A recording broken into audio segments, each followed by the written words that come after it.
Before we jump into an example penetration test, we must know why we should prefer Metasploit to manual exploitation techniques. Is it because of a hacker-like terminal that gives us a professional look, or is there a different reason? Metasploit is a preferable choice compared to traditional manual techniques because of specific factors. We will discuss these in this lecture. So first of all, Metasploit is open source. One of the top reasons why we should go with Metasploit framework is because it is open source and actively developed. Various other expensive tools exist for carrying out penetration testing. However, Metasploit it uses actually it's source code and add their own custom modules. The pro versions of Metasploit is chargeable, but for the sake of learning, the framework edition is mostly preferred. Support for testing large networks and natural naming conventions. Using Metasploit is easy. So, however, here ease of use refers to natural naming conventions for the commands here. So, Metasploit offers excellent comfort while conducting a massive network penetration test. Consider a scenario where we need to test a network with 200 systems. Instead of checking each system one after the other, Metasploit allows us to examine the entire range automatically. Using parameters such as subnet and classless interdomain routing CIDR values, Metasploit tests all the systems to exploit the vulnerability. Whereas using manual techniques, we might need to launch exploit manual onto 200 systems. Therefore, Metasploit saves a significant amount of time and energy. Also, Metasploit has smart payload generation and switching mechanism. Most importantly, switching between payloads in Metasploit is easy. I'm sorry. Metasploit provides quick access to change payloads using the here set payload command. So therefore, turning the Meterpreter or shell-based access into a more specific operation, such as adding a user and getting remote desktop access, becomes easy. Generating shellcode to use in manual exploits also becomes easy by using the MSF Venom application from the command line, which also features encryption in Metasploit 5.0 release. Here, as you can see here, you can create Trojans with MSF Venom, actually as payloads as well. Cleaner exists. So this is one of the features of Metasploit. Metasploit is also responsible for making a much cleaner exit from the system it has compromised. A custom-coded exploit, on the other hand, can crash the system while exiting in its operations, making a clean exit indeed an essential factor in cases where we know that the service will not restart immediately. Let's consider a scenario where we have compromised the web server, and while we were making an exit, the exploit application crashed. The scheduled maintenance time for the server is left with 50 days time on it. So what do we do? Shall we wait for the next 50 audit days for the service to come up again so that we can exploit it again? Moreover, what if the service come back after being patched? We would only end up kicking ourselves. This also shows a clear sign of poor penetration testing skills. Therefore, a better approach would be to use the Metasploit framework, which is known for making much cleaner exist, as well as offering tons of post-exploitation functions such as persistence, which can help maintain permanent access to the server. So actually we have reaching to the domain controller case study here. So recalling the basics of Metasploit, we are all set to perform our penetration tests with Metasploit. So let's consider an on-site scenario where we are asked to test an IP address, and check if it is vulnerable to an attack. The sole purpose of this test is to ensure all the proper checks are in place. So this scenario is quite straightforward. We will presume that all the pre-interactions have been carried out with the client and that the actual testing phase is going to start. Please refer to the questions here if you have Udemy question site to here if you have any questions here. So now I want to show you to using database in Metasploit DB status here. So it's always better approach to store the results automatically when you conduct a penetration test. Here, making use of the databases will help us build a knowledge base of hosts, services, and vulnerabilities in the scope of penetration tests. Using databases in Metasploit also speeds up searching and improves response time.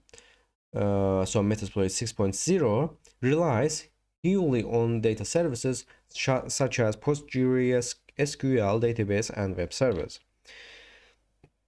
In installation phase, we learned how to initialize a database and web service for Metasploit. To check if Metasploit is currently connected to a database or a web service, we can actually save console. Let's run our Metasploit here. And so to check if Metasploit is currently connected to database or web service, we can just type actually db status.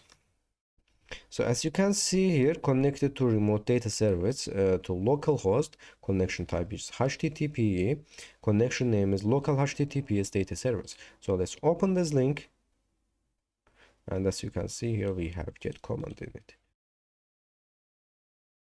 As you can see here.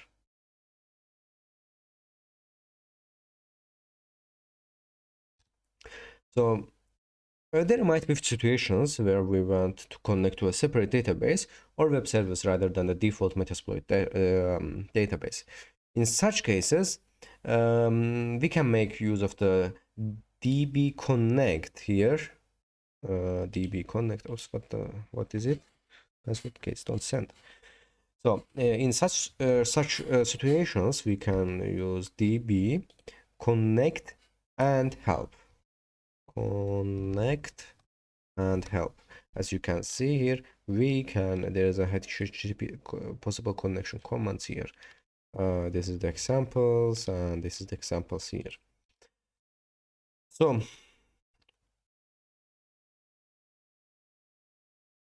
actually here, now I want to show you here the commands on Metasploit. So we can delete this, and now we will start a new actually a new text to show you the possible database commands here. So in Metasploit we have analyze here. So this command analyze database information about a target IP or a range, and we have db connect here. So this command is used to interact oops, why is that? Is used to interact, oops, sorry, is used to interact with databases other than the actually default one, and the default one. And we have another command here, which is db export. So this command is used to export the entire set of data stored in the database for the sake of creating reports or as input to another tool. And we have db nmap here, db nmap.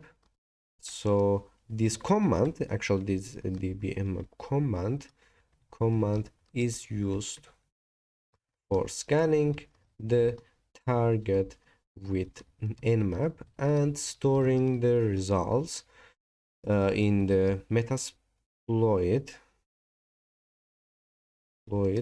database. And we have db status that we have used this command in this lecture. So you already know it, I think. So this command is used to check whether database connectivity is present or not.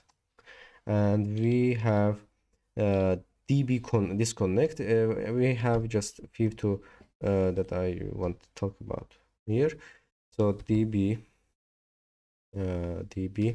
disconnect.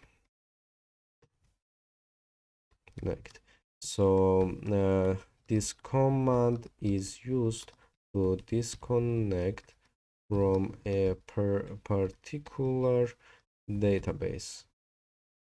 And we have db import here, last command that we will learn.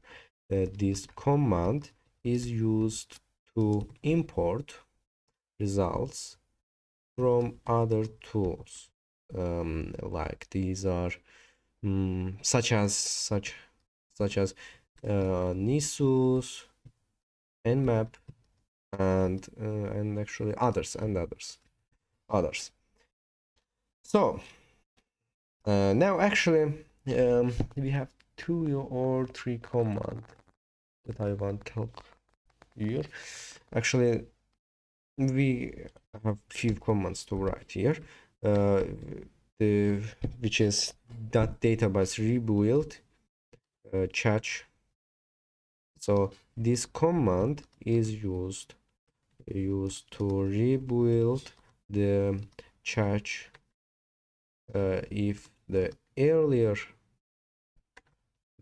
cache gets corrupted or is stored with older results. And we have db remove here, db remove. So this is a simple command. This command removes the saved data service entry. And last command that we will discuss about is db save. What this command does, so this command saves the current data service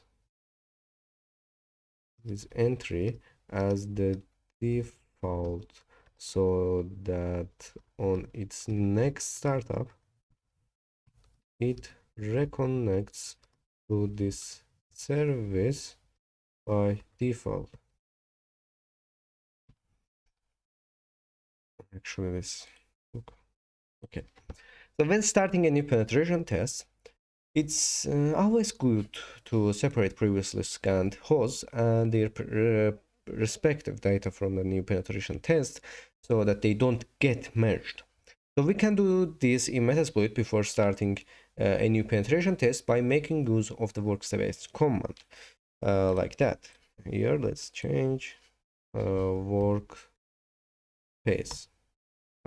It's a default workspace, but when we do like that, workspace h, as you can see here, we can list of workspace here, and workspace v, oops, not b, v. You can see here we have just one workspace here. So to add a new workspace, we can use the workspace a command. So followed by an identifier. So workspace, actually not workspace a, and then after that we will um, test space, for example, and we added workspaces here. So when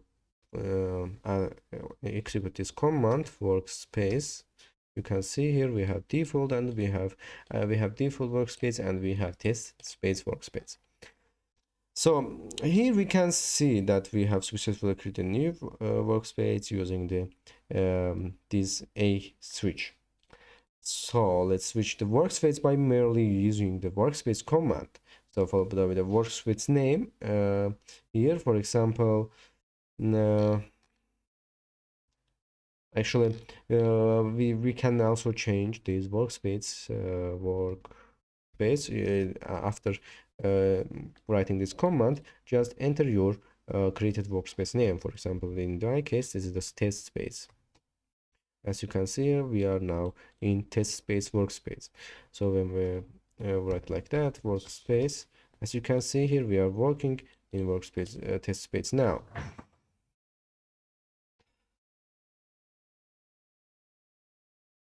And so we can verify the current workspace using the workspace command, where the workspace should be in red here like that, and have this symbol before as a prefix, meaning that the workspace is in use. Here let's change this to default, workspace default, and now let's write workspace again. As you can see here, we are in default workspace.